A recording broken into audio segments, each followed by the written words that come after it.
Welcome, Killer Comic Show Thursday. Whoop whoop. Whoop whoop.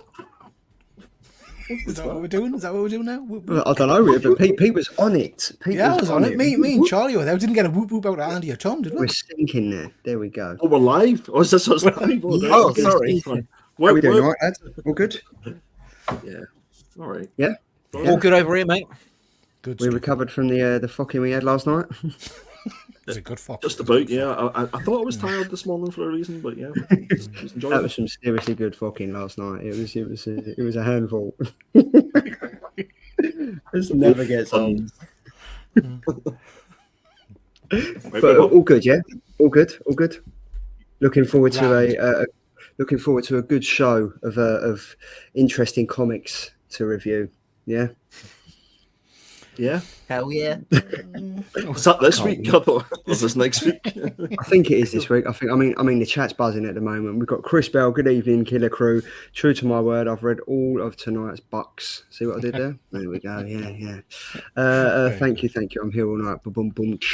Back Dan. Oh, I'm so sorry for the shit you received from CGC, mate. It is literally, it's an amazing comic, but it's unlucky. Yeah, they just can't get it right at the moment, can they? But hey ho. Yeah, good work, Chris. Hope the book's better than your jokes. Oh, it started already. Wow. There we go. Deary me. Deary me. There we go. Good evening, James. Good evening, sir. Thank you very much for joining.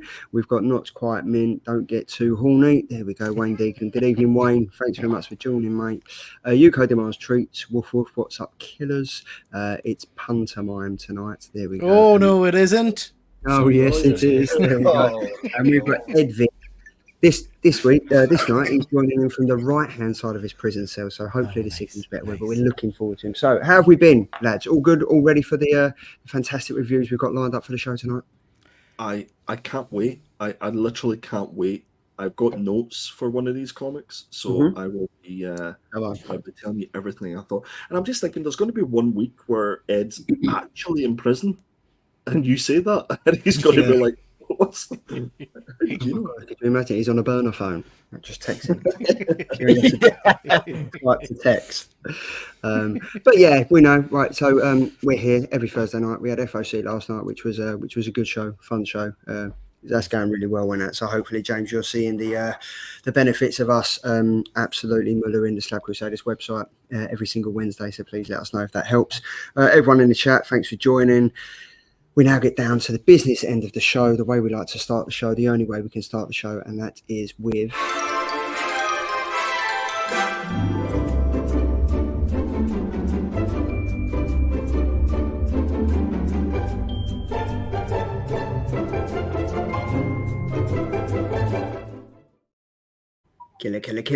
Killer covers for January 31st, which was yesterday. It's the 1st of February already, lads. We're in the second month of 2024. Thought Bubble is 9 months away.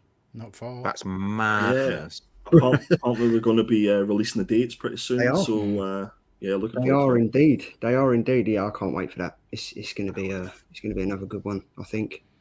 Hoping so. Are we all looking to attend? Is the main question. Definitely. Yes. Yeah, man. Book me hotel already.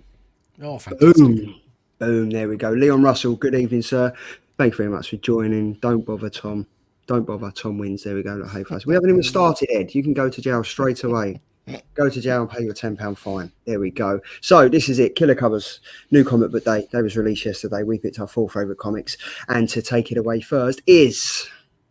Me! I've gone for the Rodriguez variant cover for Moon Man issue 1. This is cover C, and apparently it is a cardstock variant. So I picked this just because, again, like we always say every week, I think if you saw this on the shelf, it would definitely catch your eye, and you'd have to be interested in having a look at it. And who doesn't like space and kind of the vibrant colours and things? So yeah, I had to go for this one. I love this. What do you guys think? Colours are nice. Yeah, I love this, and the fact that it's a cardstock, just yeah, I think I would definitely pick this up, 100%. It's a lovely comic. It's a lovely cover. It's just a shame what's inside's dog shit. Yeah, you read it already, but I read the art inside's awful, but this cover is beautiful. I love the space scene. It's really it's nice. awesome. Yeah, no, it's wicked. Yeah, I think you're onto a good one here, Tom. So yeah, image. There's quite a few variant covers out for this, though, isn't there? Oh yeah, there are loads. Like it's just standard kind of number one where everyone's jumped on the bandwagon and done a cover for it. I would like though if they were to do this as a glow in the dark one. You know, like if you put it in the dark, like all the blues would just pop. Would be amazing. One of those what do you call them? Those lights, those special lights. Black lights.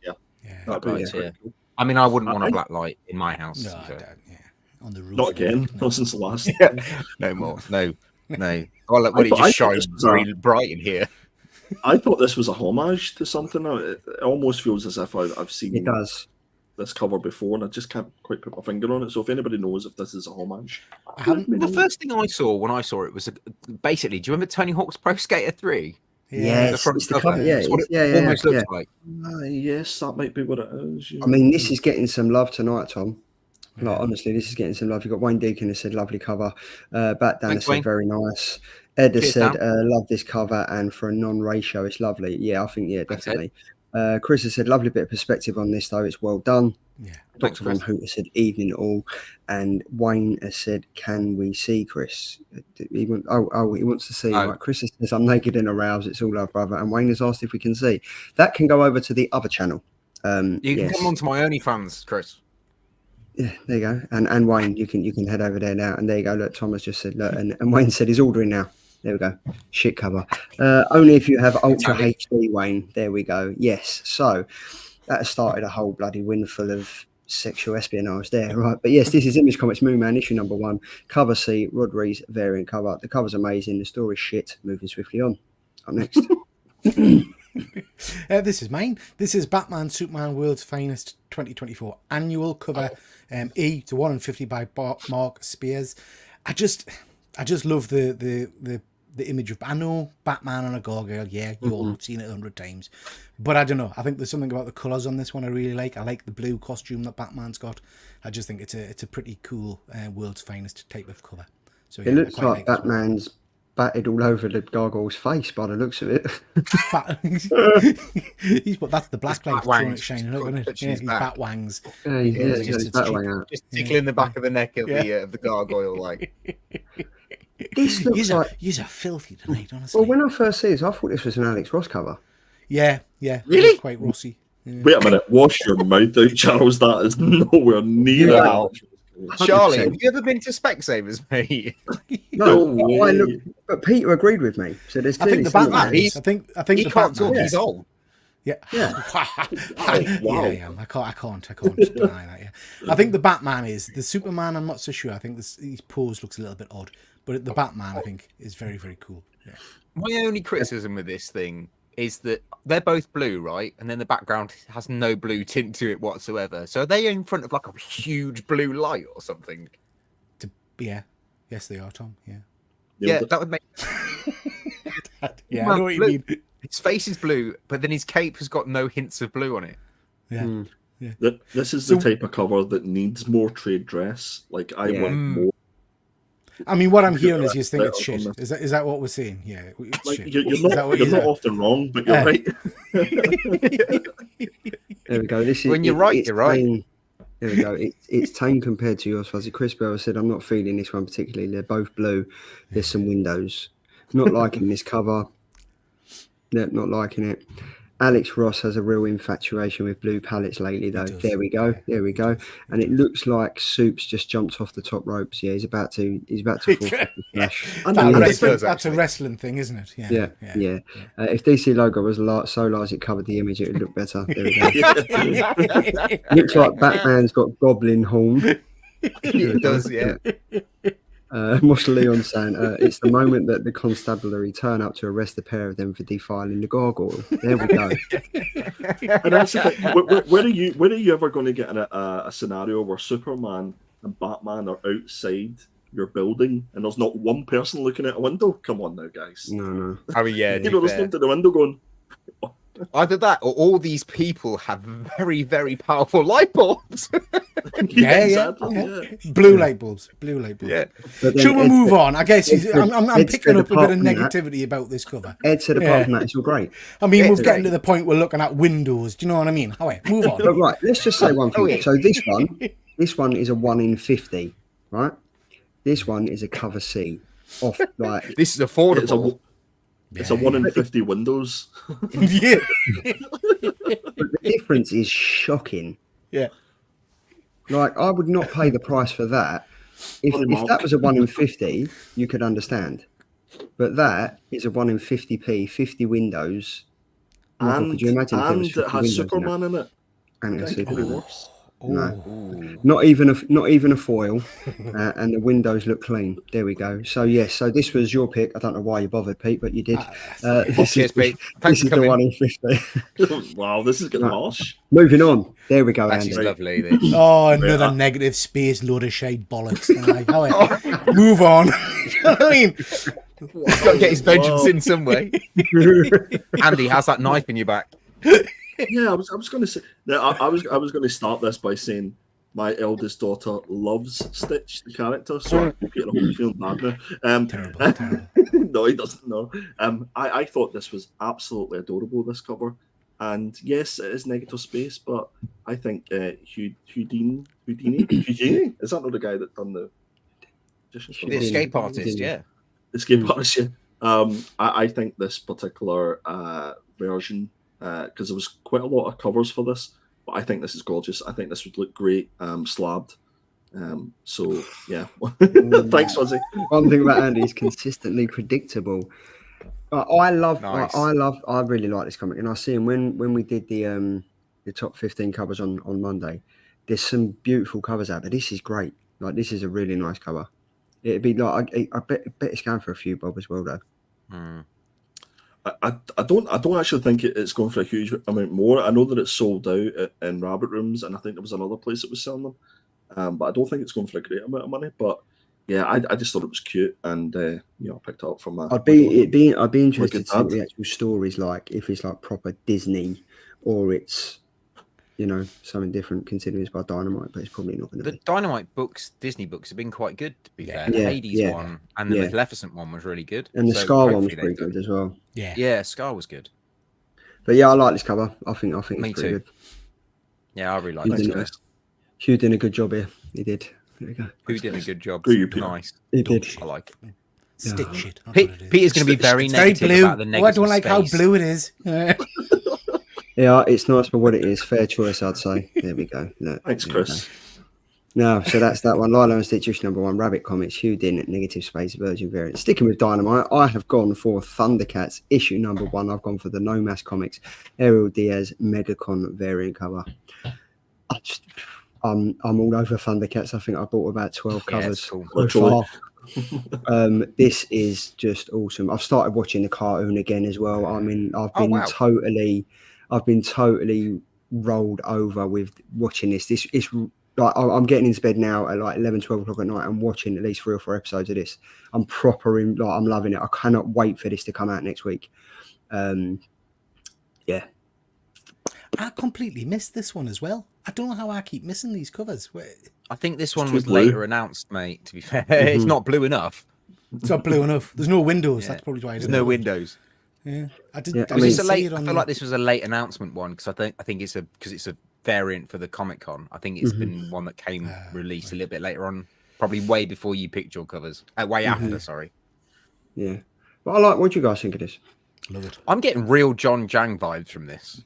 Yeah. I literally, when I saw it in the group chat, I thought this was a John Jang cover. To be fair, but it's lovely. I do like it. There's something off. Sorry, Andy. About it. There's something off about it.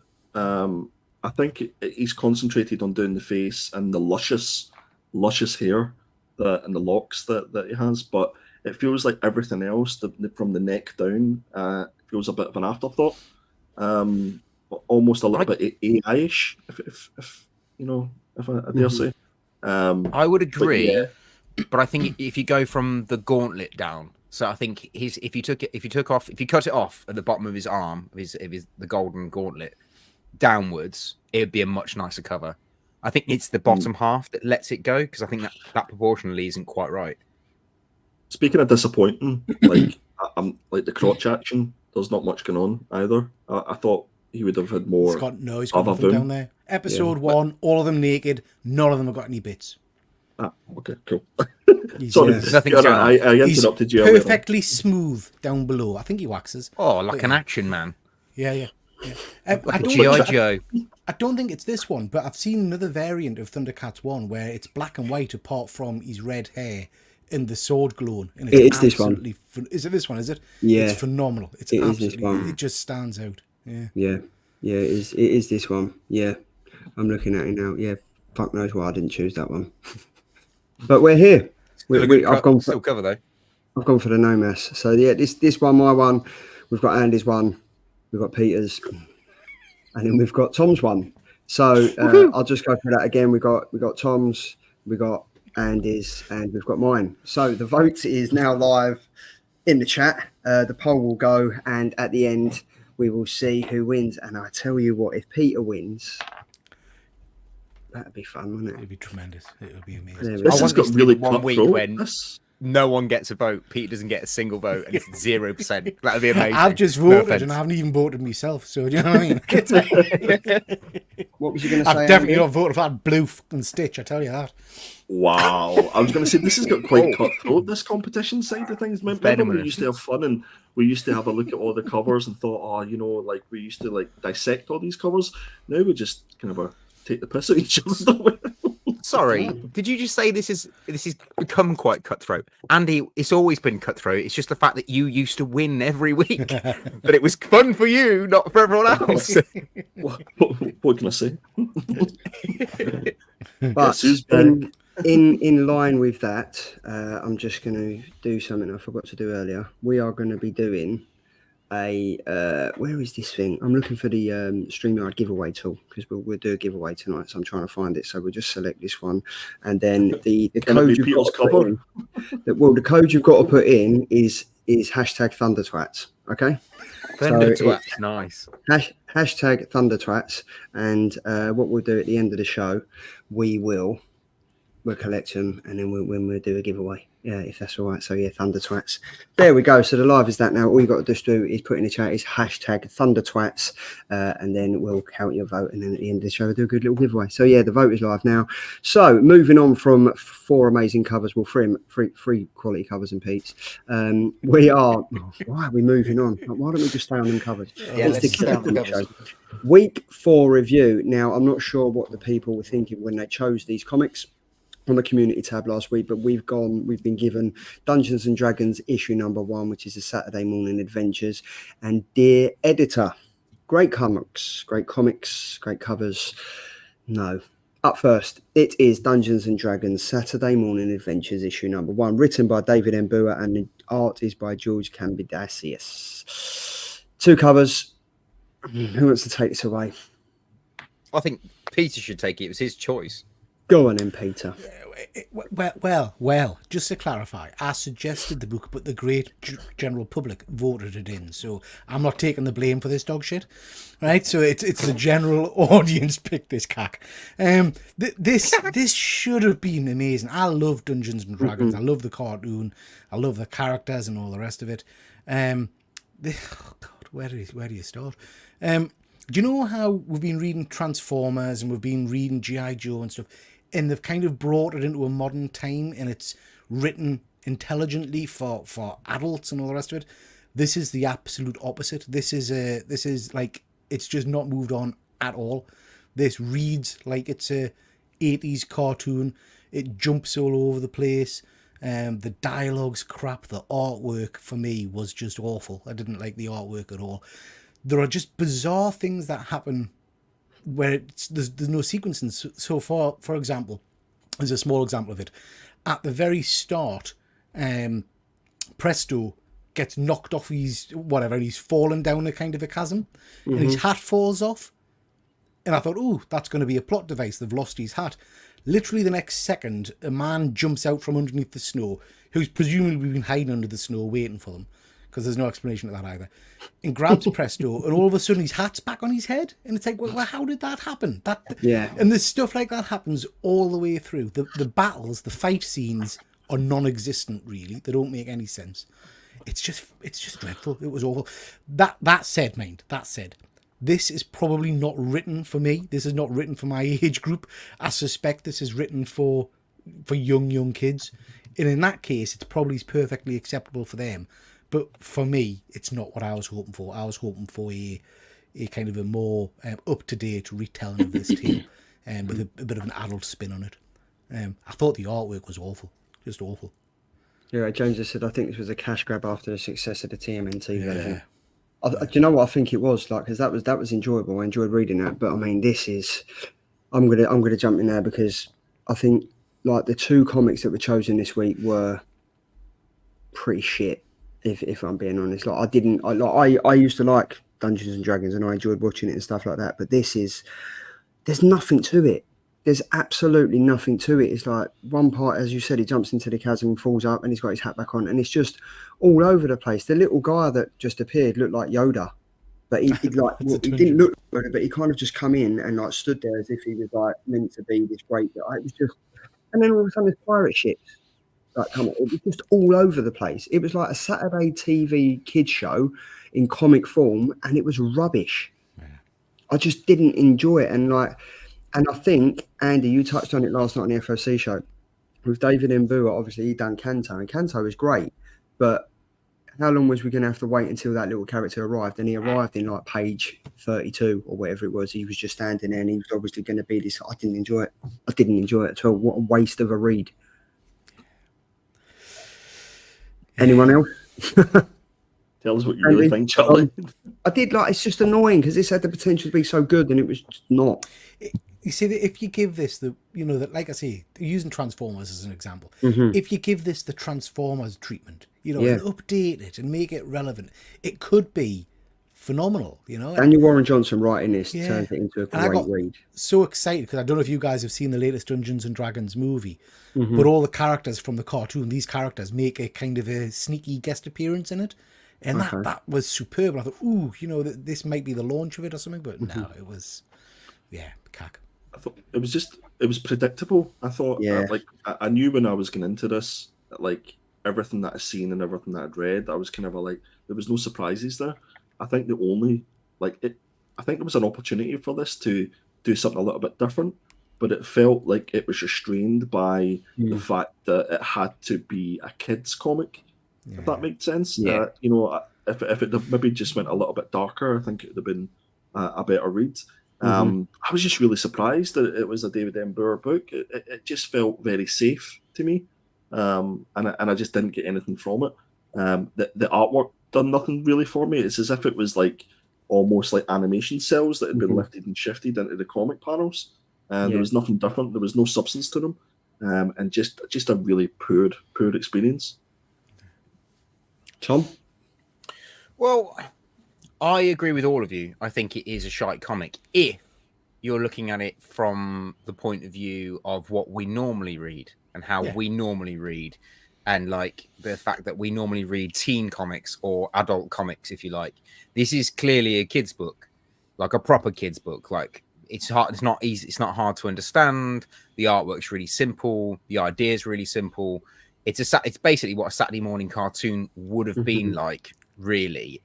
It would have been nice for it to have been updated, but I think they're just trying to get the younger generation to get started on Dungeons and Dragons and then see where it goes in the future.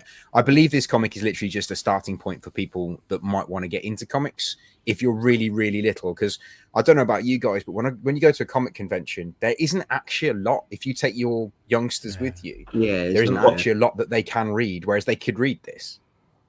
And I think you're absolutely correct, Tom. But in fairness, don't charge kids $5 for the privilege to make it a free comic book day. You know what I mean? That's what this could have been. It could have been a free comic book day, and then that would have got them into comics. Like I don't know. Go on, Peter. I guess maybe because I'm not familiar with this brand, as it were, but I guess maybe that's what the Saturday Morning Adventures tagline is for. Because if this was a Marvel comic, it normally has for younger readers or something that identified as being a children's comic. Whereas certainly the cover B, if I spotted that on the shelf, I would have just picked that straight up and thought, "Ooh, this looks cool." Yeah, when really it's not aimed at me, I guess. I think you're right, Tom. I think this was designed for younger readers. But the cover on the right-hand side. Sorry, go on. The cover on the right-hand side is like I get He-Man vibes from that. He-Man Master of the Universe vibes from that. So that's why I would pick up and think, oh, it's going to be a story like that. And then you open it and it's absolute rubbish. It's so annoying. Sorry, Tom, go on, mate. No, I was just going to say, I think, like we've said, I think it's just a stepping point for kids to get into comics. So, but I agree with Andy. I think if it is that, it really should have been price pointed at like pocket money prices rather than adult, oh, I can buy a shit at of comics prices, because it's not worth the paper it's printed on for someone like us to read it. But at the end of the day, if we hadn't have had it in the vote, we wouldn't have read it. So yeah, fair play. We've given it a go. We're gonna, we've reviewed it. Is it gonna be something that we love? No. Is it something we're gonna read again? Absolutely not. But it has started the conversation that if they were to do a Dungeons and Dragons remake, and they did do it, the Daniel Warren Johnson version, we would all fucking read it, which is pretty cool. And that's what James has said. Bring out Transformers style reboot for this, but also include the free for younger audience. I'm sure if it was as good as Transformers, most would pay an extra £1 to cover the cost. Exactly. Yeah, but unfortunately, that's not the case, and it was pretty rubbish. I think we can all agree that it wasn't a great comic. Yeah, cool. Right, great start. Right, moving on. We are oh, Jesus. Dear Editor, issue number 1, written by Ryan K. Lindsay, art by Sami Kivela. This came out last week. Mad Cave Comics. I've got a few things to say about this, but I'm happy to wait. So, Andy, Tom, you want to take this away?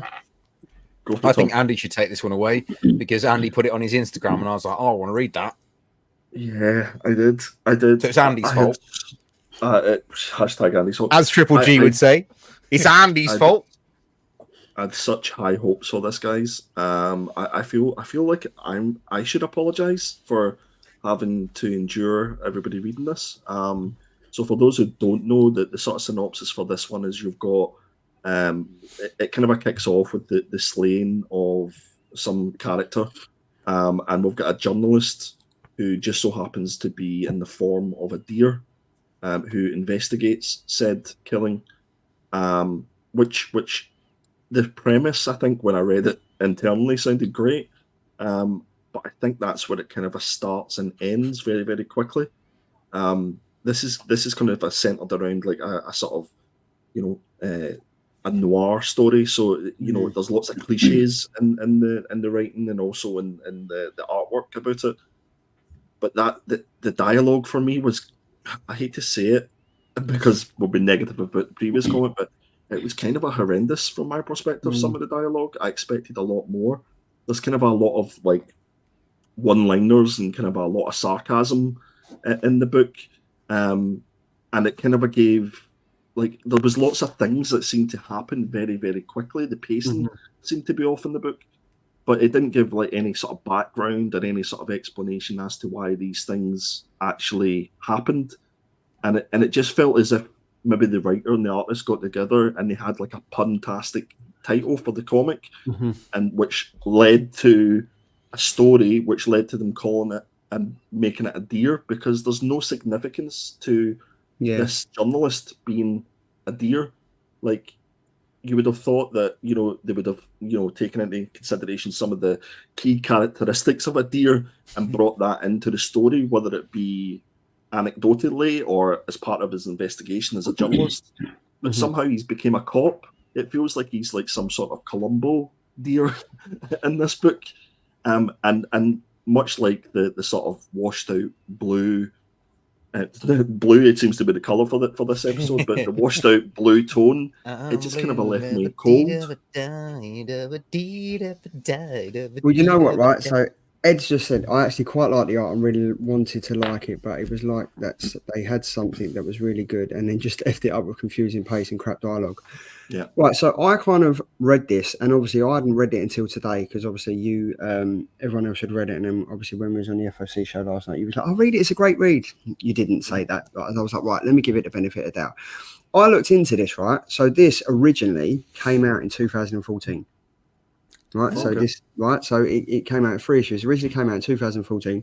Issue 2, which also came out in 2014, was called Fearless, and then issue 3 came out 2 years later, right?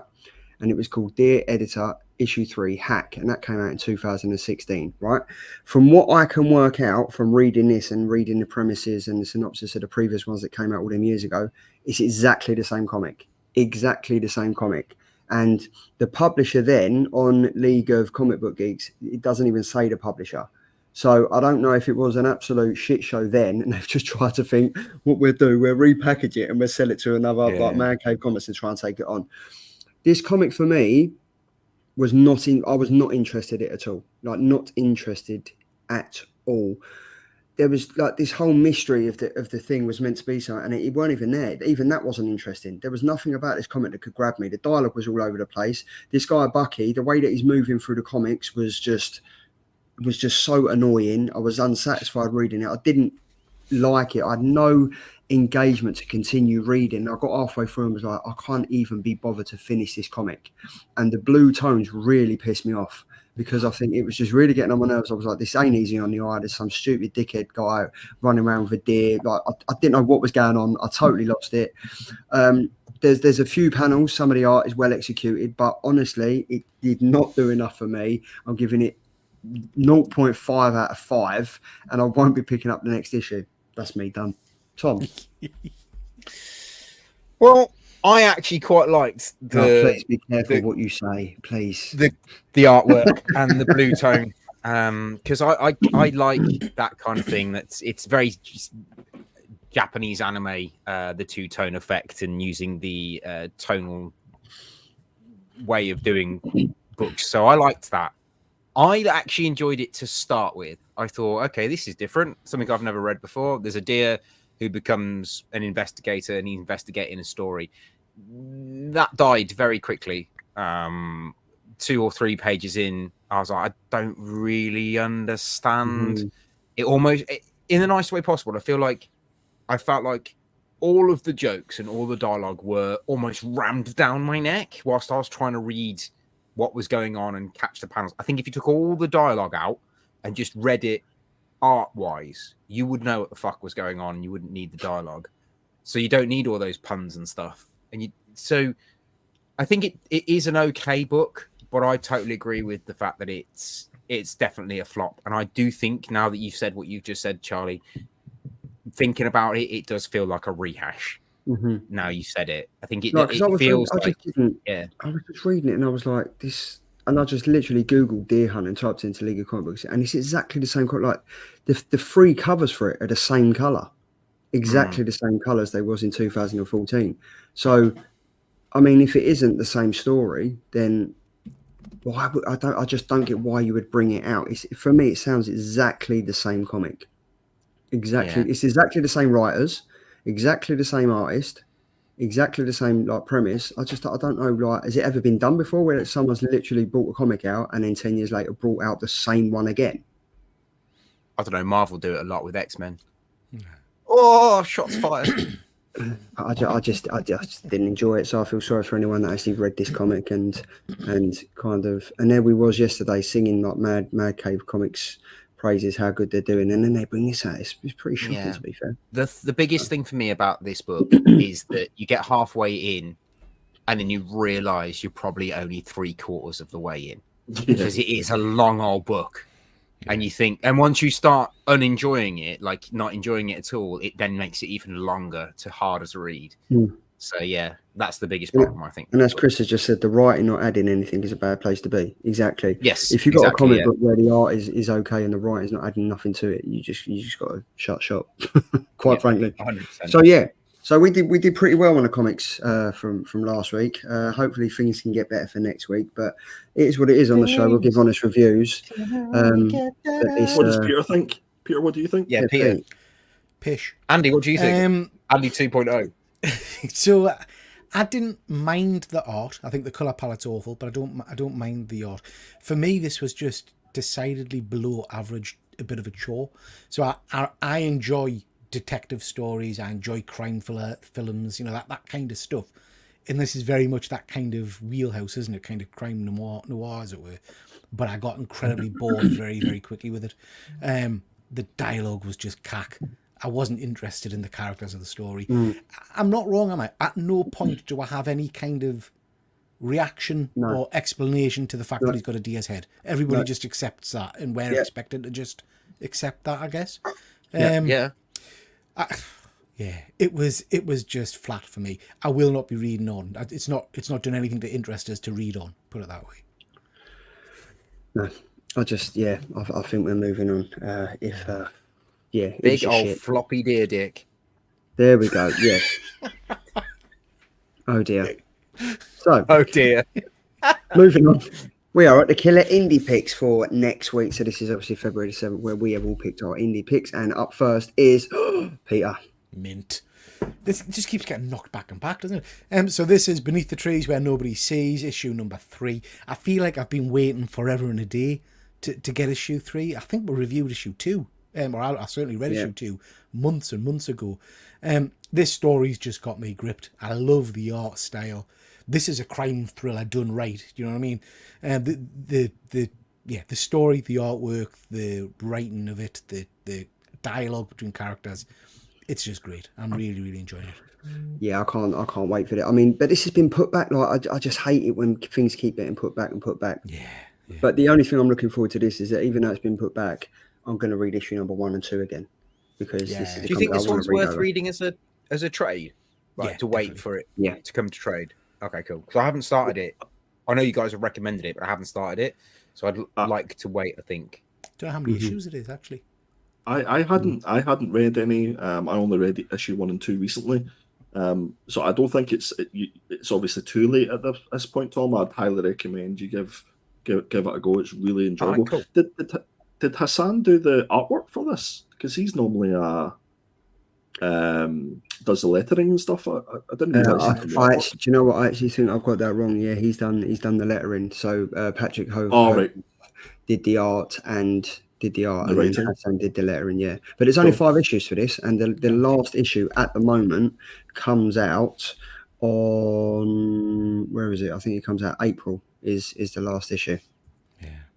So I mean that's pretty cool. Yeah, April the 10th is issue number 5. So yeah, March 20th is issue number 4, February 7th is issue number 3, and then April.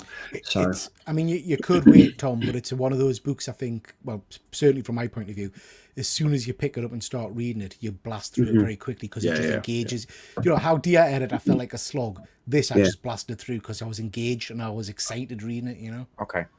And the trade comes out in August. I know that normally Thought Bubble Hassan is at Thought Bubble.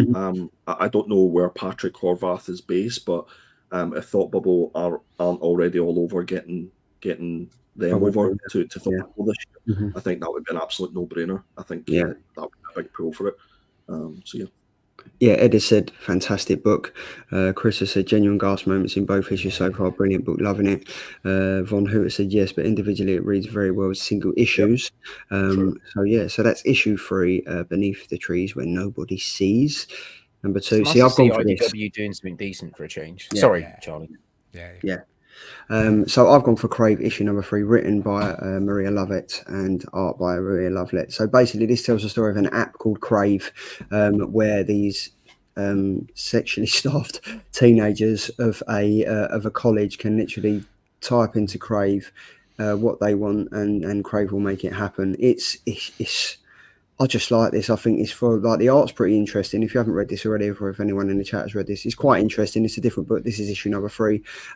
This is the end of it. I'm enjoying it because I think there's going to be a big twist in it of like murder and stuff like that. I think people are going to turn against the app, or the app's going to turn against the people using it and stuff, and all shit's going to come out. In issue number 2, the app told one of the students to do something. It was videoed, and then all hell broke loose. So yeah, it's my cup of tea. So if you're not reading it. Is this the last issue, did you say, Charlie? I think so, yeah. Yeah, okay, cool. Yeah, it is. Have either of you been reading it? Or? No, it passed me by. Oh, no, do you know what? It's not issue number 3. Issue number 4 is on March 6th, and issue number 5, which is the end issue, comes out on March the 20th. I think there is a TV with the same premise, something like this. It was called Red Rose. It was on Netflix. Gotcha.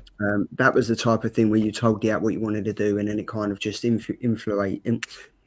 infiltrated like your general life and stuff like that. So I guess it's loosely based on that. But that was a good TV show. It was on Netflix. I think Pete, I mentioned it to you to watch, which was pretty good. But yeah, issue 1 of this was pretty good. I haven't read 2 yet, but I quite enjoyed issue 2. Issue 1, sorry. Yeah, cool. Right. That was me. Tom? I've gone for Duke issue 2. So it's the follow-on from the hit smash issue 1. So this is just basically following Duke's adventures in furthermore into the G.I. Joe universe and expanding the Energon universe. I believe, if I'm right, I could be wrong, but I checked the key collector yesterday. This is going to be the first appearance of the new Baroness. So if you are looking at it, it's worth picking up. I don't know if this has jumped forward, Tom, but this was actually out this week. Was it? Read it. Yeah, read it before. That's probably my fault for the email I sent to Charlie. I'm probably a week behind or ahead. Even it's brilliant, mate. It's absolutely brilliant, and you're quite right. It's first Baroness, but yeah, it's continuing on. It's very cool, very cool. I need to start this. I've missed this. Andy, honestly, this and Transformers are killing it. Yeah. Like, forget Cobra Commander, forget Void Rivals. If it was just these two that were released, for me, that would be enough, because the stories seem to go so well together, and you can see that it's all going to come together. Whereas with Void Rivals and Cobra, yeah, fair enough. Cobra features Megatron, and obviously Megatron's in the last episode, in the last issue of Thunder, Transformers and stuff. But this is so more engaging than the others, and it's just it's wicked. Like every single week when this is coming out, Transformers in it's at the top of the pile. So definitely start reading this, mate. So I definitely think you'll enjoy it. I've just had a look at that email. See what I've done, stupid fucking twat. I've put them the wrong way round. So I've put Duke and then my sneak peek underneath. So they should have been the other way around. Duke should have been my sneak peek. Sorry, Charlie, my bad. What a twat. Mate, it's fine. It's all good. But yeah, this is Duke number 2. I think because I know, Tom, I know you like your kind of your cartoons and stuff. I think you like this because there's a couple of, I'm not going to spoil it, but there's a couple of Joes make an appearance, and they make some references to big name Joes and things. So yeah, mate, I've heard through the grapevine that they're trying, or I don't know if they've done it, or Joshua Williamson has been talking with Hasbro about designing Roadblock to look more like Dwayne from the movies than the Roadblock that we're used to, which is cool. But I kind of like the original Roadblock. Yeah, me too. But yeah, I'm looking forward to reading this. Then we've got Andy. You and yeah, this is AWA Upshot. This is by J. Michael Straczynski. Well, I committed there. That's Iron Brew I'm drinking, not wine. Jesus Christ. And Michael Cho. Michael Cho is Are you really drinking Iron Brew? Sorry, I am, yeah. How stereotypical. You're drinking Iron Brew. Marvellous. And I've got a kilt on as well. Have you? I bet Charlie's got some eels there he's tucking into as well, you know. And the cockles, mate. And the cockles. Yeah. I'm going for a pie mash tomorrow. I'm bugging out. Yeah, I'm looking forward to it. So yeah, this is You and I, issue number 1. I completely forgot to take notes for the synopsis of this, but if you go and check out the replay of the FOC show, we sort of focused on this, but I think this will be great. J. Michael Straczynski is a fantastic writer. Everything he does seems to really fall well. So, and AWA don't normally miss. So I'm going to check it out regardless of what the synopsis says. So give it a go. Just as a recommendation, guys, I don't know if you've picked it up, but just speaking of J. Michaelson, the Madness at the moment. You've been reading The Madness? Yeah. Oh, it's phenomenal. That's really, really good. Yeah. I'm enjoying that. And the covers are awesome as well for that. Yeah. There's some good covers for that. What, Chris, what were the 2 books? Yeah, Chris, please. I've recommended a lot of bad books, to be fair, but I reckon one of them was that bunny rabbit type of, what was that book? Oh, Bunny Mask. Oh God, that was horrendous. That was Chris, I'm interested. Put the 2 comics on here, mate, because Oracle Schmoracle. There we go. I haven't read that one, Oracle Schmoracle. Was that one of the books you suggested?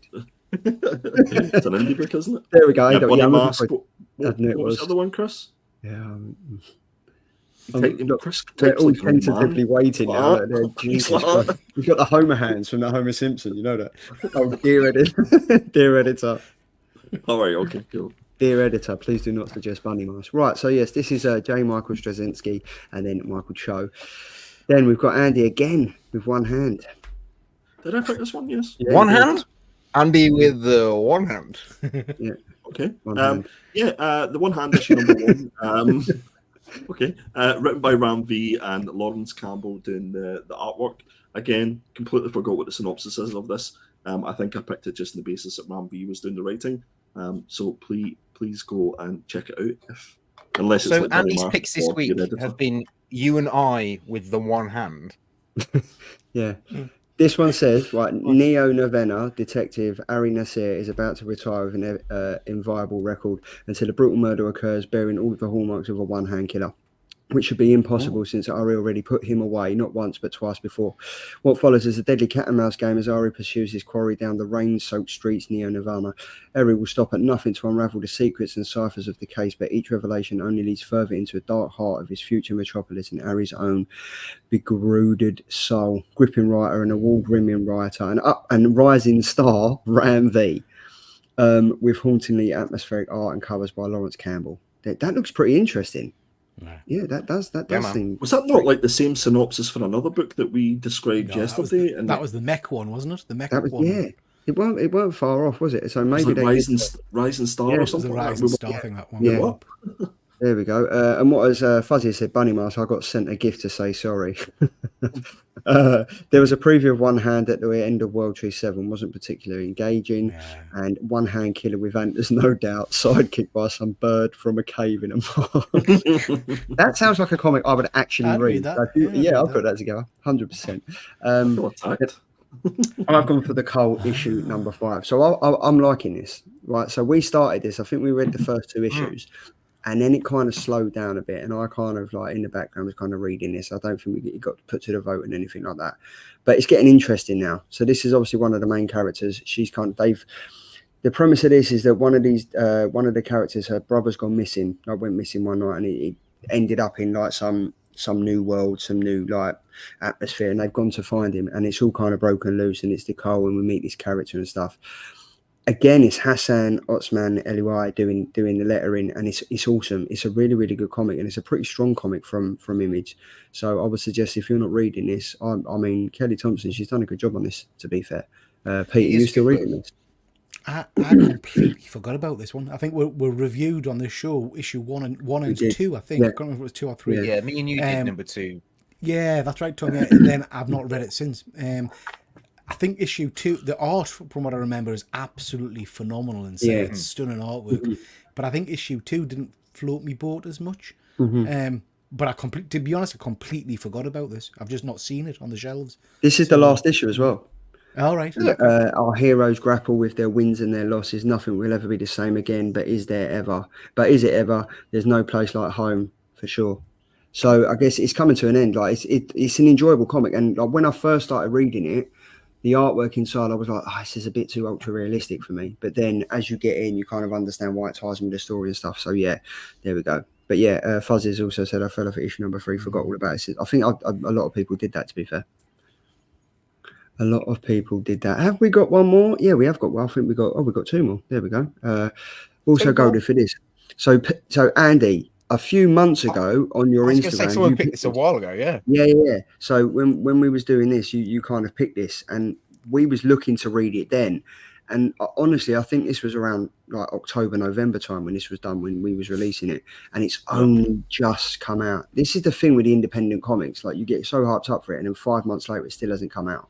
This is Black Mask Comics. This is Leaded Gasoline 1. Do you still know what this was about, mate? Or like I thought I couldn't believe it when I seen this in the titles that were coming out next week, because I thought I could remember us sort of talking about it, and I think we put it on our sneak peek maybe 2 or 3 weeks in a row, and then eventually just gave up because it was always delayed. But yeah, I don't recall what the synopsis was for this. But it says, in the 1980s, a killer stalks the streets of South Central Los Angeles. Task force are assembled, detectives work overtime, but the bodies keep coming. That's kind of it. But now it's literally like booked to come out every single week. Like every single week, it's meant to come out for 4 issues. I mean, yeah. I mean, I'd read it. I don't know if it's going to be black and white inside. Maybe that adds to it. So who knows? But yeah, Leaded Gasoline. It was meant to come out 2 years ago, and it's being released next week. So pick it up. Then we've got obviously this, of course, Thundercats issue number 1. I think this is probably the highlight of the comics coming out next week. I think we've said it with Transformers and like G.I. Joe and Duke and everything coming out like that. We've got Thundercats issue number 1, written by Declan Shalvey, and then the art by Drew Moss. I'm glad that it's coming out from like Dynamite instead of like one of the massive publishers, because I think this will be I think it's going to be a good read. You know, I'm very, very much looking forward to this. Sneak peek for next week, mate. 100%. Yeah, we've definitely got to read it, and obviously I think I've bought about 300 covers. I think no votes, just fucking read it. Yeah, just do it. I have to say, I can't remember which site it was, but on Instagram they put a couple of pages up last week. Yes, I've read them. Yeah. It didn't blow us away, I have to say. Yeah, because they released it. I think they released it a couple of weeks ago, and it was like, they released 3 or 4 pages of the previews, and I was like, but I'm just so into this now. It could be the shittest comic, but I'm looking forward to it. I think this will be the biggest disappointment of this year. Do you reckon? I've got a feeling you're going to be right. Ooh, shots fired.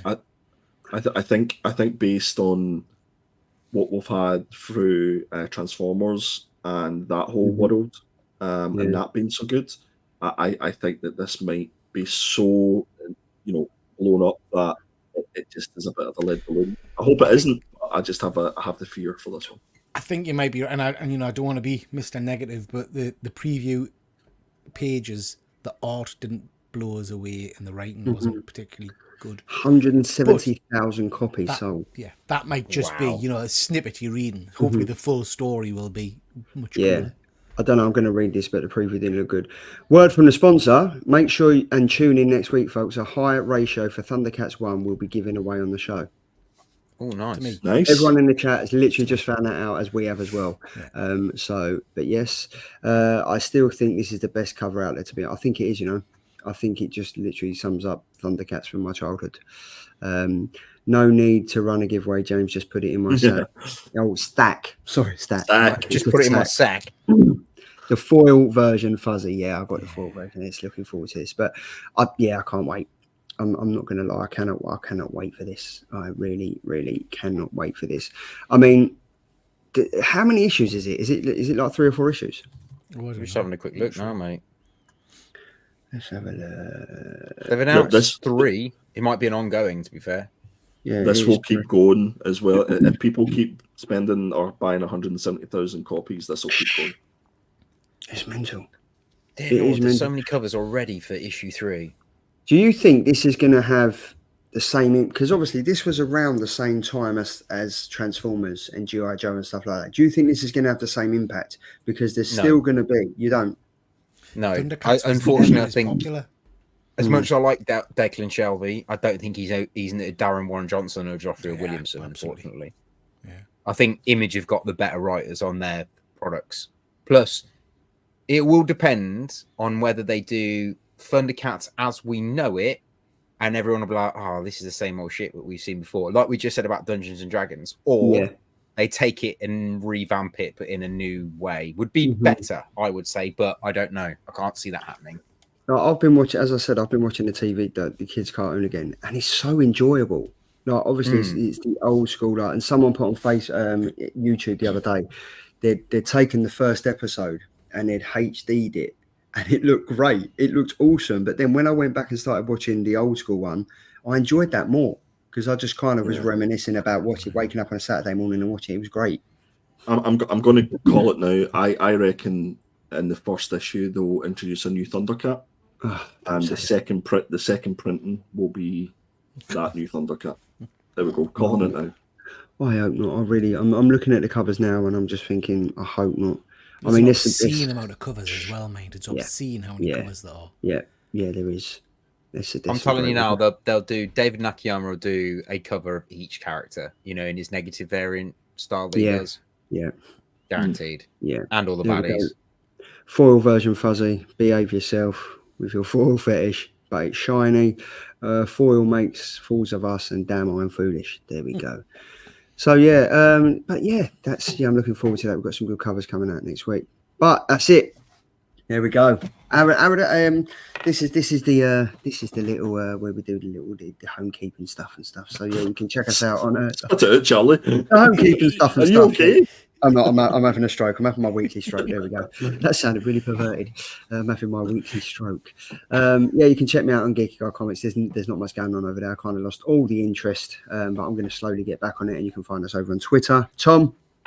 You can find me on Instagram either for Not Quite Mint if you want to see what I'm doing comic book wise. Same as Charlie though, I don't really post much at the moment. I really should get back into it. or you can follow my adventures as a personal trainer on Tom Main and PT. Some exciting stuff coming on there shortly. And sexy man like Triple G, what have you got for us? I've got me Saturday show going out on Saturday Night Live. Tomorrow night we've got mine and James's review of Valentine over on One Good Scare Show. Monday night we've got our art show where we're doing an amalgamation of characters, and we've got Alex Cormack coming on. So we're going to start the show off by doing a little bit of a review of 2 of his latest books as well. So looking forward to talking to Alex. And then Mr. Perpetual. Yeah, I'm on Instagram, perpetual.comics, and on Twitter, Perpetual Comics. And then you can also find us over on Instagram, The Killer Comic Show, and then Killer Comic Show on Twitter. So, X. Where are we at with the votes? Bear with. How do I stop this? I mean, it's embarrassing now that I've got literally fuck all. Wow. Okay. So, in last place, which I didn't expect, is Charlie with 7%. So what?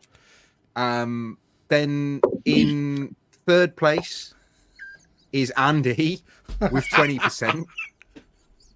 In second place is Peter with 23%. And in first place is me with 47%. But how did Peter get to 2nd%, please? What do you mean by that? Obviously, how has Peter got second? Obviously, the viewers have style and taste. I voted for Charlie, so obviously all the viewers didn't see it properly and thought it was a fucking Alex Ross. I should have voted for myself, shouldn't I? Fuck. There we go. Look. What? I used to have so much faith in the community and the viewers of this show. Andy, should we just go now? Should we just go? But yeah, it is what it is. Congratulations. Speechless. Congratulations, Tom. There we go. Peter, I'm not even. Wow. Wow, I think 20% of the votes should count as a win. No. I agree. Absolutely. No. James. Absolutely What. But what Peter has said, as part of the giveaway, he's going to give one lucky person that cover. Yeah. And you can use it as toilet roll. There we go. You can use it as toilet roll. So, moving on. So, well done, Tom. There's 3 on the board now, so well done. Moving on. This is the Killer Comic Show sneak peek for next week. So, this is where we pick our 4 comics that we will put on the community vote for you to choose your top 2, and we shall do it. So, Tom, you've gone for Duke. I've gone for Duke, which. Yeah, I should have moved around in my email, but yes, I've gone for Duke issue 2 as my sneak peek for next year. For next week. For next year. I've gone for. Oh, sorry, mate. I thought you finished. That's all right, mate. I was just going to say I'm looking forward to reading it. But go. Now that Pete and everyone said it's good, I've gone for Thundercats issue number 1. We just spoke about that. I could be setting myself up for a fall here. Andy, I went for Moon Man issue number 1. Show us your Moon Man. Please don't. Just don't. Moving on. Peter. I went for Avengers Twilight issue number 2. Really keen to pick up on this. The issue 1 was superb, absolutely superb. So yeah, I'm enjoying. Now that's an Alex Ross cover, right? Yeah. That's a stunning Alex Ross cover. Yeah. Not the piss poor Alex Ross wannabe that you. The second place piss poor. The second place that beat Andy. Let's just leave that one in there. Yeah. Can I just say, Avengers Twilight has been a really good read. Yeah. I've enjoyed it. Moon Man, I'm going to give it a read to see what's happening with that. But I'm now confused because Thundercats comes out next week, right? Week after. No, it comes out on the 7th, right? But the cover that I picked was released this week, so I don't know how that works. Unless League of Comic Book Geeks have totally messed it up. The cover you've picked is a con exclusive, isn't it? Yeah. So it must be an advanced copy. Oh, it's a MegaCon. It's a MegaCon, which is on this going on now. Yeah. There we go. MegaCon. Right, so I'm not sure what's going to happen there, but yeah, another show down. Another show done. Go Dan. That's it. But that's not it. We've got we've got some news. So unfortunately, Tom, this is your last show for how many weeks, Tom? Well, 12 officially, but I don't know what's going to happen. It could be longer. So yes, I'm taking a a little break for a little while. Apologies to everyone that's here just for me. But we're going to do something a bit different because I think like when one of us leave the show and stuff like that, I don't know, we could potentially expect that there's going to be like a sign off and we're going to sing and say goodbye to you. But you're not leaving because you're done with comics and stuff. You're leaving to pursue something that's absolutely amazing. So we've kind of done something a bit different. We've kind of put something together for you to shout about what you're doing, because this is your love. This has been your love for years and years.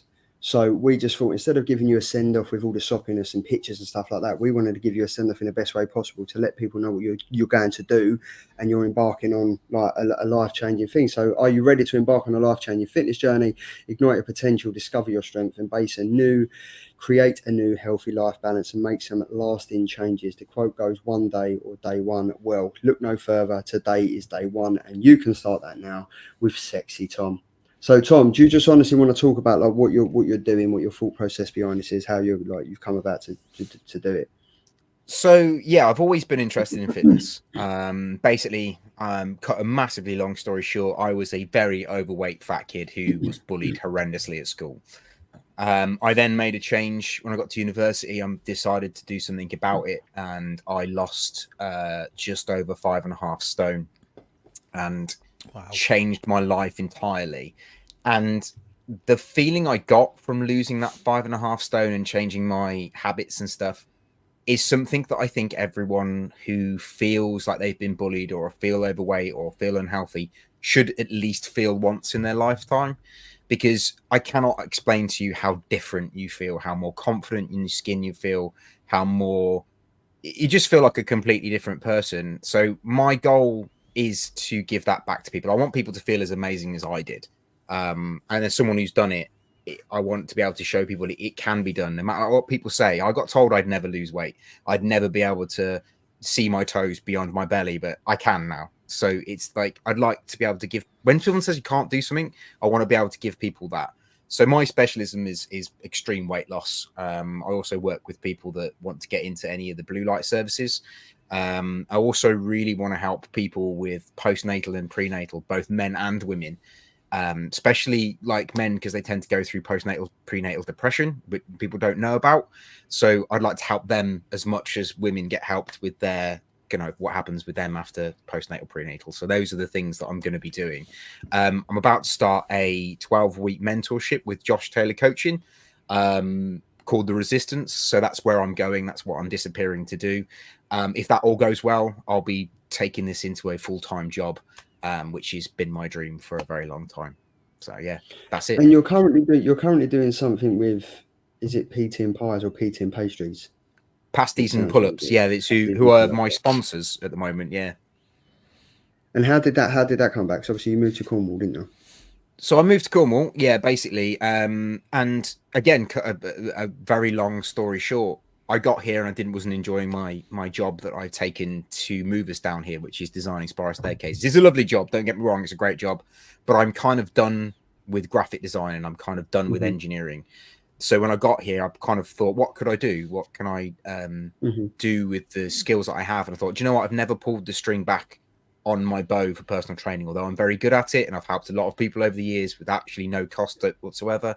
I thought, fuck it, I'm actually going to make money out of this. I'm going to try and make a career out of this. So I reached out to local people and I got involved with Pasty and Pull-Ups, who are a clothing brand, and they decided to sponsor me, and I've become their poster boy because they believe in me and I believe in them. And we've got the similar ethos of, like, as a personal trainer, just full disclosure, complete transparency, I don't want you to go away and change everything about yourself. I don't want you to stop eating cookies. I don't want you to stop eating pizza. I just want you to balance it out. And that's what Pasty and Pull-Ups is all about. It's all about doing pull-ups and eating pasties and having a good time. Because at the end of the day, the more shit you take out that you enjoy, the less likely you are going to enjoy your life. So it's better to keep the things you enjoy, just keep in moderation, essentially. But yeah, that's kind of that's my ethos behind it all. But yeah, man, that's good. You're achieving like your life goals. So like massive, like we wish you all the best going off to do that. And you can check out Tom on Tom Main in PT. And then we've got some, good luck, Tom. We've got some pictures in there. There's some good memories. yeah, so good luck, Tom, and stay safe and Thanks, stay mate. sexy and stay you, man. Will So, do. yeah, so thanks for all the time you give to the show over the years as well. No, I've no. Do you know what, mate? It's been the best, and I've done a post I'm going to put out after this, so everyone knows. But basically, it's been the best 5 years. I wouldn't have continued on YouTube if it hadn't have been for you, Charlie. To be fair, thanks, when man. me and Rich parted ways on Not Quite Mint, didn't really want to continue it on. You persuaded me to do it. Andy, you've given me back my love for comic books and helped me get involved in indies. So thank you so much for that. And Peter, I don't care what fucking people say about you. You are the nicest guy on YouTube by 100 miles. Yeah. So yeah, thank you all three of you for being great mates and really helping me through a lot of things. And the support you've given me for going into this is great. And like you said, it's not a goodbye. It's more of a I'll see you later sort of thing. So. And with that, Fuzzy Dunlop says, I haven't seen my tallywhacker since the millennium. The wife prefers it. That's perfect. Some people, if that's what you feel, out there you just can't help. Yeah. So yeah, so from a low, thank you very much, Tom, for doing that. And I think it's only fair that we kind of end the show with like, has anyone got any pickups? Because Tom's going to be doing pull-ups and push-ups, and so we might as well end the show on some pickups. Has anyone got any pickups to show? Pickups? Yeah. Got a few. Go on then. Who's going to go first then? Well, first off, you guys, I'm going to get gushy, but you guys know that I love this show and I've watched it since I started on the YouTube malarkey. Tom, you're an absolute star, mate. Your weight loss journey is something I'm very envious of, obviously. And I know you help an awful lot of people, so massive hats off to you for doing that. It's absolutely fantastic. Appreciate that, mate. And you're going to be a massive miss, so please do come back. I will. Good. Wanted to start off with this, guys. I was totally unaware of this. You guys heard of this? No. Illuminations by M.Booer. So this is a collection of short stories by, the bearded wizard bloke M.Booer who wrote Watchmen. It sounds incredible. I just picked it up. The first short story. In a hypothetical lizard, 2 concubines in a brothel for fantastic specialists fall in love. What more do you want? So pick this up. It's a whole host of different stories, and it's also signed by Mr. Moore himself. So I don't have an M.Booer signature in my collection, so pick that up. So yeah, looking forward to reading that. That's a holiday read. I kind of just bumbled into a toy and comic shop today, which I wasn't expecting to find. Is this that new one? Yeah, well, I was down. Sounds ridiculous, but I was down the docks. I was down the docks with my family, and we're having a look around some of the local shops there, and just walked into a toy and comic shop. So I'm going to do a full video on it, but I'll show you some of the bits and bobs. I'm going to test Andy's knowledge here, because I picked up a few minor keys. All of these were around about £2 each. So we've got that one. Oops. Oh, nice. Andy, key. It is a key, yeah. Yeah. It's in the first appearance of someone. First appearance of Vigilante from the Peacemaker show. So £2 for that, you can't grumble. Picked up a couple of these. These are some nice X-Men books. Again, keys, first appearance of Monette. I got them. First appearance of Blink. So, I've got the one on your right hand. Quite nice. I'm stuck out for a shiny cover as well. Yeah. Picked up this. This is Wraith. This was quite hot a little while ago because of the whole King and Black thing. I think it's died right off now. Yeah. But I thought for £2 I can't go wrong. This was quite interesting.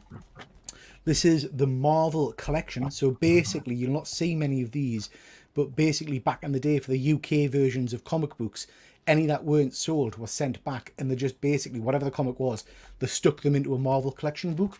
So this has got a whole host of UK versions of comic books just all stuck in with random kind of covers and things. So yeah, That's cool. Quite like that. Picked up this one, Andy. Scalp. Nice. Congrats. Hardback of that. Oh, that's wicked. So I know you've talked an awful lot about that, so pick that one up to have a go. But my favourite thing, and you guys will be too young, but my favourite thing. Anybody know what this is? Oh, a goblin. It's a boglin. A boglin.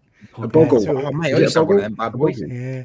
Yeah. So an original, it looks like me, an original Does it smell from like leather? 1983. Wow. So those it are smell, good. not taste like leather. I'll give it a suck later on.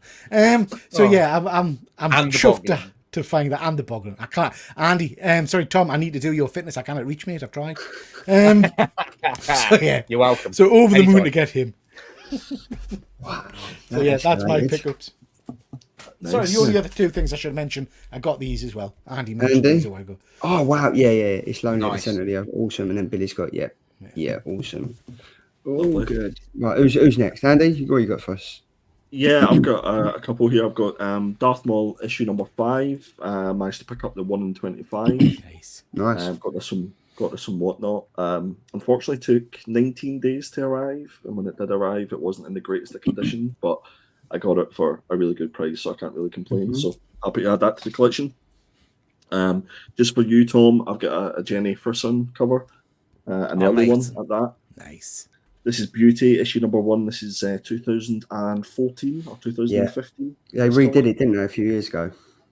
Absolutely. Yeah, it was like a second volume that Yeah. they brought out. Yeah. So happy with that one.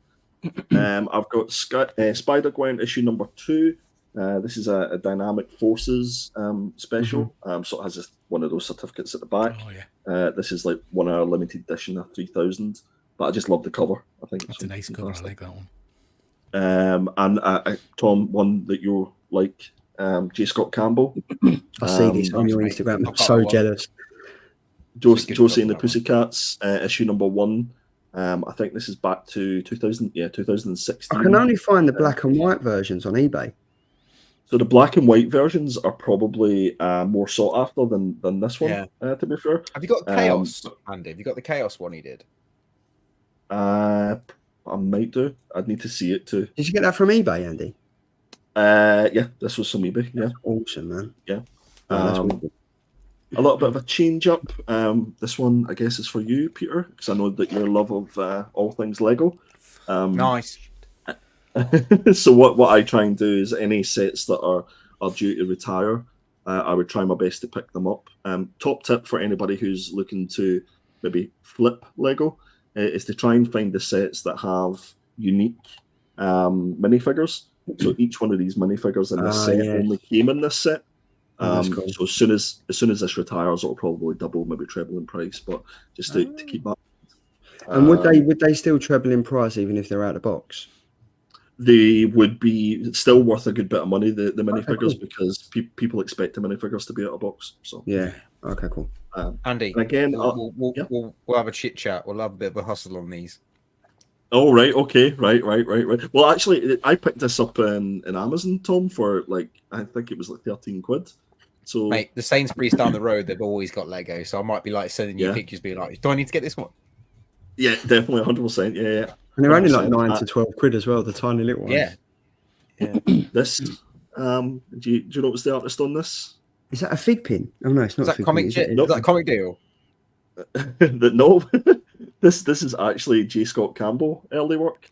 Is it? So this is J. Scott Campbell trading card of Bob Wire. Andy, you'll have to send me the link to that card holder that you've got because that's awesome. Do you know where this was from? This was from. Do you know that website Temu? Temu. Oh yeah, it's always yeah. Because I've said this, it'll probably come up in everybody's Facebook. Yeah, it's the orange. I bought loads of stuff from there before. I've just never seen it.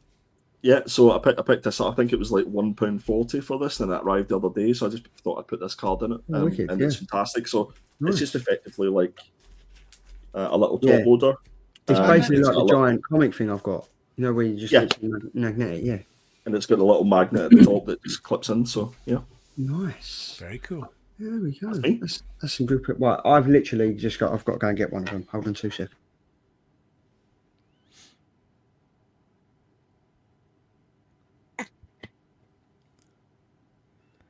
I got this free the other day. This was like given away. It's like one of them massive. Oh, nice. Oh, cool. Yeah. So literally picked that up. Someone was giving it away. So I was like, yeah, I'll have that. Don't know where I'm going to put it. I ain't got a clue. And then, oh, Jesus. Then I also got this. So Jesus. Facebook Market. No, I didn't get Jesus. Facebook Marketplace. I'm always finding stuff that are giving stuff away.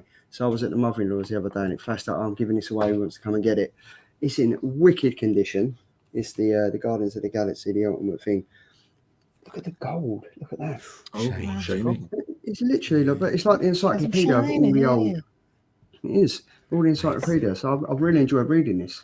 But I do. You do love a freebie, don't you, Charlie? I do. Like someone's going to throw this out, right? Someone's going to throw this out. It's going to go and scrap it. Waste not want that. Exactly. As soon as I got home, someone had it, and I was like, "Right, I'll have that." So yeah, that was my pickups. Tom, have you got any pickups? I do not. However, I have got some stuff coming, so I will send you pictures of them, and you can show them on the show at some point. Perfect. Right. Well, that's it. That's where we are now. We're going to now share the screen because we've got the Thunder Twats giveaway. There we go. Thunder. Right. Thunder Twats. There we go. So 10 people entered, and we shall see who the winner is. This was UK entry only, so let's see who it is. And it is Ed Vic.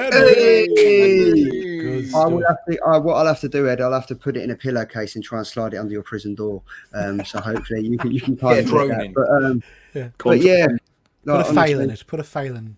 Yeah, we'll put a file in it for you. But yeah, congratulations, Ed. Nice work, mate. Yeah, well done. There we go. What am I doing? There we go. Yeah, we're back here. But well done, Ed. We'll have a little celebration for you. We shall have a little celebration for you now. There we go. There we go. Yeah. Is it me sending? I can't remember. Is it me sending? It's up to you. You want to send this week? It's totally up to you. Right. So the scores on the doors. Right. So considering that Pete, you came second at 27 comics you got to send from your box. 27 comics. Ed, I don't think you've won anything from me before, so we'll send you a copy of the Weeping Blade, which is Kevin Wells's comics. We'll send you that, and I'll send you some trading cards as well. Just the usual, guys. 5 comics. Just tell us when to stop. We'll pick them out. Stop. Front to back. Oh, always in the back, mate. Always in the back. Filthy bastard. Tom, Charlie. Stop. Front to back. In my mouth. What did you say? Sorry. Front. Andy. Can I have the 69th comic from the front? No, you may not. No, tell us when to stop. Okay, the very first one. The very first one. Good stuff. Tom, back to you. I'll have the second one from the front. Second from the front. Ooh, nice. How many is that? 1, 2, 3, 4. I'll pick one. Right. So we have got Sexy Spider Boy. Nice. Spider Boy number 1. Nice. Quite like that one. We've got another Spider Boy. Another Spider Boy. That's nice. I hope you like Spider Boy. Ed Vic's got a penchant for Spider Boy. A penchant for Spider Boy. Penchant. That's another Spider Boy. That's the. I don't know what the shit it is. It's the Comics Curing Cancer limited edition book.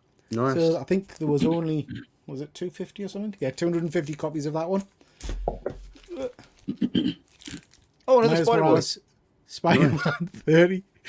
And last one. That's Spider Boy. Like that. Oh, that's Spider awesome. Boy. That's awesome. Spider Boy is Shredder.